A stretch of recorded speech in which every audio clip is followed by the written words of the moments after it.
بسم الله الرحمن الرحيم ورحمة الله وبركاته. الحمد لله رب العالمين والصلاة والسلام على خير خلقه محمد وآله وأصحابه أجمعين ومن تبعهم بإحسان إلى يوم الدين. أما بعد، قال الله تبارك وتعالى: أعوذ بالله من الشيطان الرجيم وما أمروا إلا ليعبدوا الله مخلصين له الدين حنفاء ويقيموا الصلاة ويؤتوا الزكاة وذلك دين القيمة.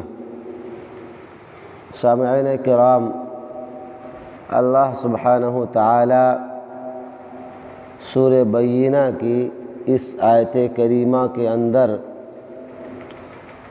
ایک اہم اور بنیادی بات کی طرف اشارہ کر رہا ہے جو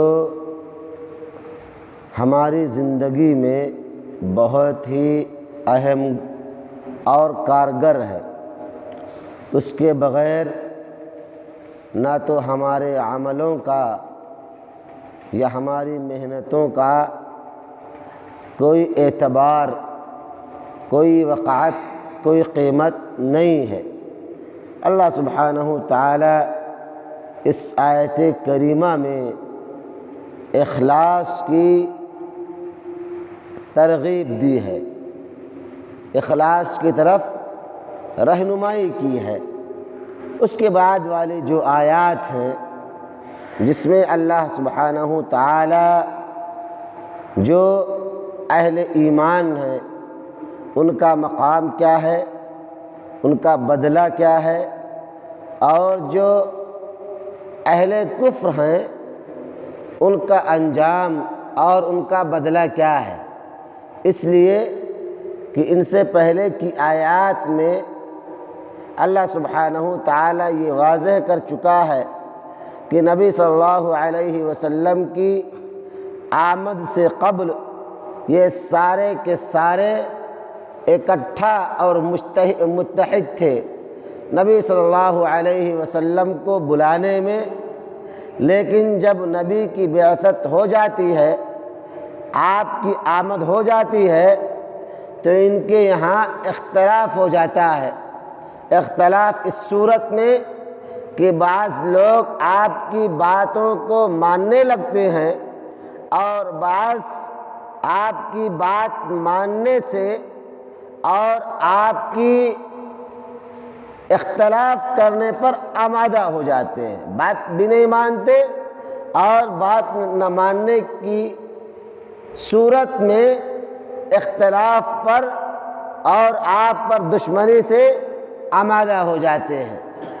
تو یہ اختلاف پیدا ہوا، ایک ایمان کی صورت میں اور ایک کفر کی صورت میں۔ تو اب اس کا بدلہ کیا ہے؟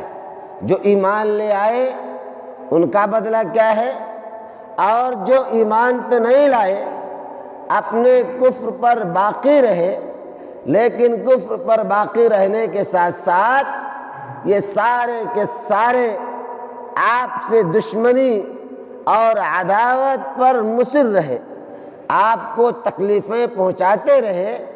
اللہ سبحانہ تعالی اب اسی بات کا تذکرہ کر رہا ہے کہ کافر کا بدلہ یہ ہے کہ وہ لوگ جنہوں نے کفر کیا، چاہے وہ یہودیوں میں سے ہو یا انصاریوں میں سے ہوں یا نصارہ میں سے ہوں یا مشرکوں میں سے ہوں، ان کی سزا یہ ہے کہ وہ لوگ ہمیشہ ہمیش جہنم کے اندر رہیں گے، اور یہ لوگ زمین پر سب سے بدتر اور سب سے خراب مخلوق ہے۔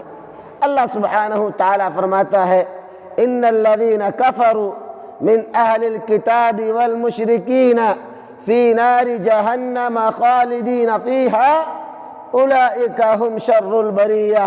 بے شک وہ افراد جنہوں نے کفر کیا اہل کتاب میں سے اور مشرکین، یہ سارے کے سارے جہنم کے اندر ہمیشہ ہمیش رہیں گے، اور یہ لوگ سب سے بدتر اور سب سے ذلیل قوم اور ذلیل مخلوق ہیں۔ پھر اللہ سبحانہ تعالیٰ نے مومنوں کا تذکرہ کیا کہ مومنوں کا ثواب کیا ہے، ان کا بدلہ کیا ہے۔ اللہ سبحانہ تعالیٰ نے ان مومنوں سے وعدہ کیا ہے جن لوگوں نے اپنے نبی کی تصدیق کی اور آپ صلی اللہ علیہ وسلم نے ان کو جو حکم دیا ان لوگوں نے اس کی تنفیذ کی، اس کا نفاذ کیا۔ اللہ سبحانہ تعالیٰ انہیں ہمیشگی کی جنت اور ہمیشگی کی باغات عطا فرمائے گا جس کے نیچے نہریں جاری ہوں گی اور وہ سب کے سب اس میں ہمیشہ ہمیش رہیں گے۔ رضی اللہ عنہم، اور اللہ سبحانہ تعالیٰ ان سے راضی ہوگا۔ اللہ سبحانہ تعالیٰ ان کے نیک اعمال کو قبول فرمائے گا اور ان تمام چیزوں سے اللہ سبحانہ تعالیٰ راضی ہوگا جو وہ لوگوں نے تیار کر رکھا ہوگا۔ اللہ سبحانہ تعالیٰ کے لیے یہ ذالک جزاء الحسن لمن خاف اللہ، یہ جو اللہ سبحانہ تعالیٰ سے ڈر جائے، اللہ سے خوف کھاتا ہو، اللہ کے سامنے حاضر ہونے سے اس کے یہاں کپ کپی طاری ہوتی ہو، یعنی اس کے دل میں خوف موجود ہو، یہ اللہ سبحانہ تعالیٰ کا اپنے ڈرنے والے بندوں کے لیے بہترین بدلہ ہے۔ اور جو لوگ اللہ سبحانہ تعالیٰ کی معصیت، نافرمانی، گناہ سے اپنے آپ کو بچاتے ہیں، اللہ سبحانہ تعالیٰ ان کو ایسے ہی نوازتا ہے۔ اللہ فرماتا ہے ان الذین آمنوا، بے شک وہ شخص جو ایمان لائے اور نیک اعمال کیے، اولئک ہم خیر البریہ، یہ اس روئے زمین پر سب سے بہترین مخلوق ہیں۔ ان کا بدلہ ان کے رب کے پاس ایسی جنتیں ہیں جن کے نیچے نہریں جاری ہیں، جس میں وہ لوگ ہمیشہ ہمیش رہیں گے اور اللہ سبحانہ تعالیٰ ان سے راضی ہوگا اور وہ اللہ سے راضی ہوں گے۔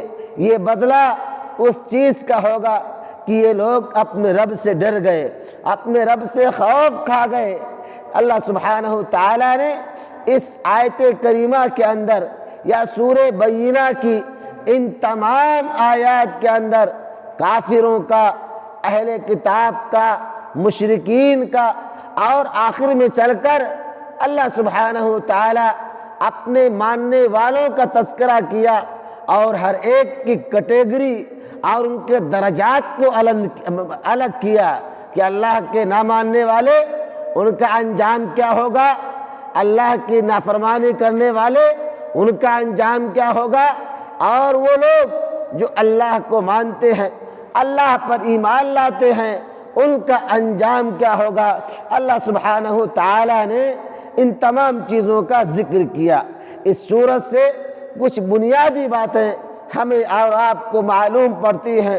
پہلی بات تو یہ کہ اس سورت کے اندر اللہ سبحانہ تعالیٰ نے اہل کتاب، یہود و نصارہ اور مشرکین کا تعلق نبی صلی اللہ علیہ وسلم کی رسالت کے تعلق سے کیا تھا، ان کا موقف کیا تھا، اس کو واضح کیا۔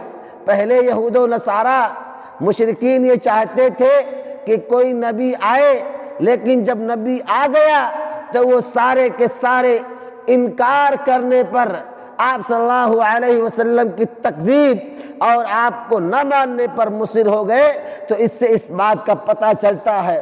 اور دوسری بات جو ہمیں اور آپ کو پتہ چلتی ہے کہ اس چیز اور اس خزانے کی اور اس ہیرے کی اس پہچان ہوتی ہے جو دین اور ایمان کے لیے ضروری ہے، اور وہ ہے اخلاص، یعنی عبادات کے لیے ہمارے اور آپ کے لیے اخلاص جتنا ضروری ہے اتنا کوئی اور چیز ضروری نہیں ہے۔ علماء نے، محدثین نے، فقہاء نے کسی بھی عمل کے لیے، کسی بھی کام کے لیے یا کوئی عبادت کے لیے جتنی بھی شرطیں لگائی ہیں تمام شرطوں میں سب سے پہلے مقدم اخلاص رکھا ہے تو یہ جوہری اور یہ ہیرے کی شکل میں ہمیں اور آپ کو ملتی ہے۔